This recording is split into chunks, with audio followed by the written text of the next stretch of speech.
Because I got to tell you the truth, folks. I got to tell you the truth. When it comes to bullshit, big time, major league bullshit, you have to stand in awe of the all-time champion of false promises and exaggerated claims, religion. No contest. No contest.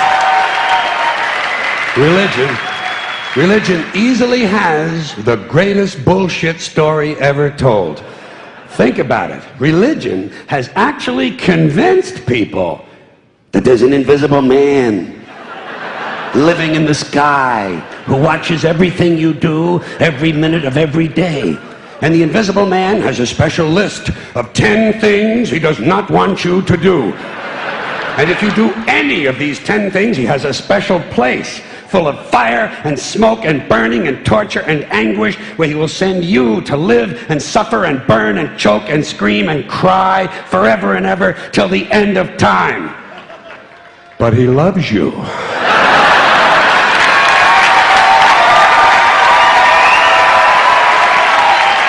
He loves you.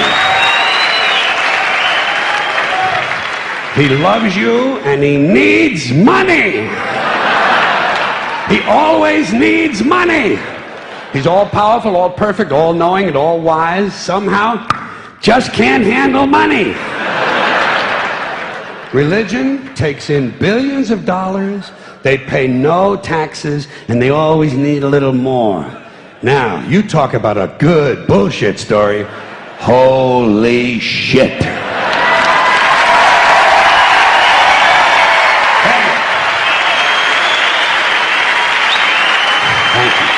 But,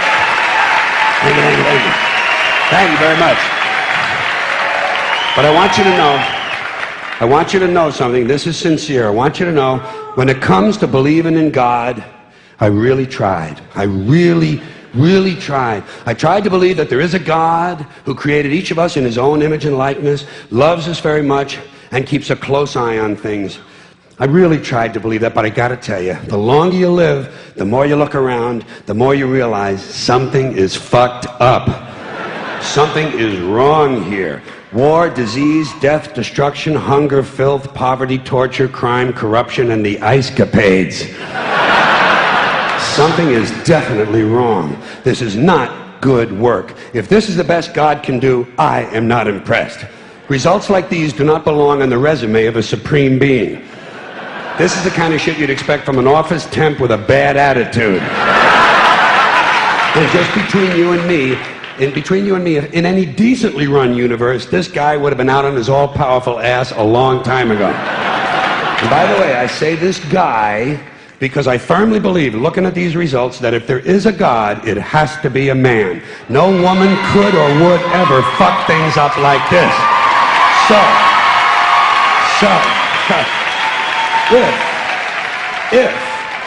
If there is a God, if there is, I think most reasonable people might agree that he's at least incompetent and maybe, just maybe, doesn't give a shit.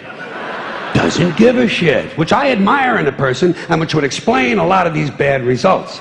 So rather than be just another mindless religious robot, mindlessly and aimlessly and blindly believing that all of this is in the hands of some spooky, incompetent father figure who doesn't give a shit, I decided to look around for something else to worship, something I could really count on. And immediately, I thought of the sun. Happened like that.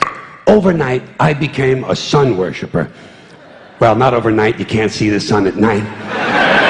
But first thing the next morning, I became a sun worshiper. Several reasons. First of all, I can see the sun, okay? Yeah. Unlike some other gods I could mention, I can actually see the sun. I'm big on that. If I can see something, I don't know, kind of helps the credibility along, you know? So every day I can see the sun as it gives me everything I need: heat, light, food, flowers in the park, reflections on the lake, an occasional skin cancer, but hey, at least there are no crucifixions, and we're not setting people on fire simply because they don't agree with us.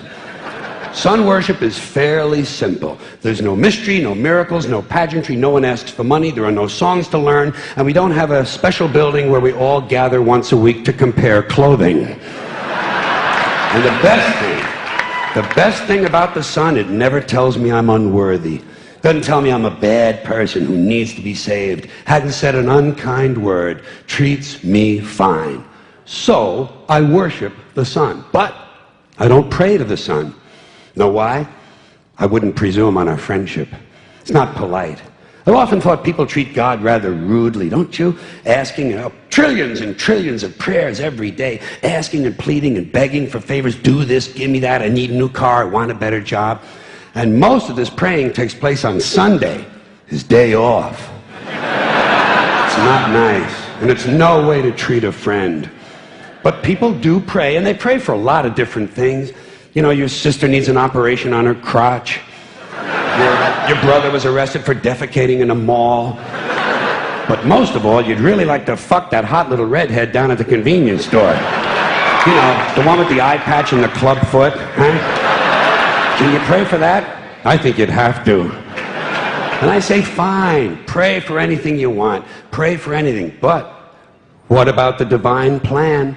Remember that? The divine plan. Long time ago, God made a divine plan. Gave it a lot of thought. Decided it was a good plan, put it into practice. And for billions and billions of years, the divine plan has been doing just fine. Now you come along and pray for something. Well, suppose the thing you want isn't in God's divine plan. What do you want him to do? Change his plan? Just for you? Doesn't it seem a little arrogant? It's a divine plan. What's the use of being God if every rundown schmuck with a $2 prayer book can come along and fuck up your plan? And here's something else, another problem you might have. Suppose your prayers aren't answered. What do you say? Well, it's God's will. Thy will be done. Fine, but if it's God's will and he's going to do what he wants to anyway, why the fuck bother praying in the first place? Seems like a big waste of time to me. Couldn't you just skip the praying part and go right to his will? It's all very confusing. So to get around a lot of this, I decided to worship the sun. But, as I said, I don't pray to the sun. You know who I pray to? Joe Pesci. Joe Pesci. Joe Pesci. Two reasons. First of all, I think he's a good actor, okay? To me, that counts. Second, he looks like a guy who can get things done. Joe Pesci doesn't fuck around. Doesn't fuck around. In fact, Joe Pesci came through on a couple of things that God was having trouble with. For years, I asked God to do something about my noisy neighbor with the barking dog. Joe Pesci straightened that cocksucker out with one visit. It's amazing what you can accomplish with a simple baseball bat. So I've been praying to Joe for about a year now, and I noticed something. I noticed that all the prayers I used to offer to God and all the prayers I now offer to Joe Pesci are being answered at about the same 50% rate. Half the time I get what I want, half the time I don't. Same as God, 50-50. Same as the four-leaf clover and the horseshoe, the wishing well and the rabbit's foot. Same as the mojo man. Same as the voodoo lady who tells you your fortune by squeezing the goat's testicles. It's all the same, 50-50. So just pick your superstition, sit back, make a wish, and enjoy yourself. And for those of you who look to the Bible for moral lessons and literary qualities, I might suggest a couple of other stories for you. You might want to look at The Three Little Pigs. That's a good one. Has a nice, happy ending. I'm sure you'll like that. Then there's Little Red Riding Hood, although it does have that X-rated part where the big bad wolf actually eats the grandmother, which I didn't care for, by the way. And finally, I've often always drawn a great deal of moral comfort from Humpty Dumpty. The part I like the best, all the king's horses and all the king's men couldn't put Humpty Dumpty back together again. That's because there is no Humpty Dumpty and there is no God. None, not one, no God, never was. In fact, I'm gonna put it this way. If there is a God, may he strike this audience dead. See, nothing happened. Nothing happened. Everybody's okay. All right? Tell you what. I'll raise the stakes. I'll raise the stakes a little bit. If there is a God, may he strike me dead. See? Nothing happened. Oh, wait. Got a little cramp in my leg. And my balls hurt. Plus, I'm blind. I'm blind. Oh, now I'm okay again. Must have been Joe Pesci, huh? God bless Joe Pesci. Thank you all very much. Joe bless you. Thank you very much. I appreciate it.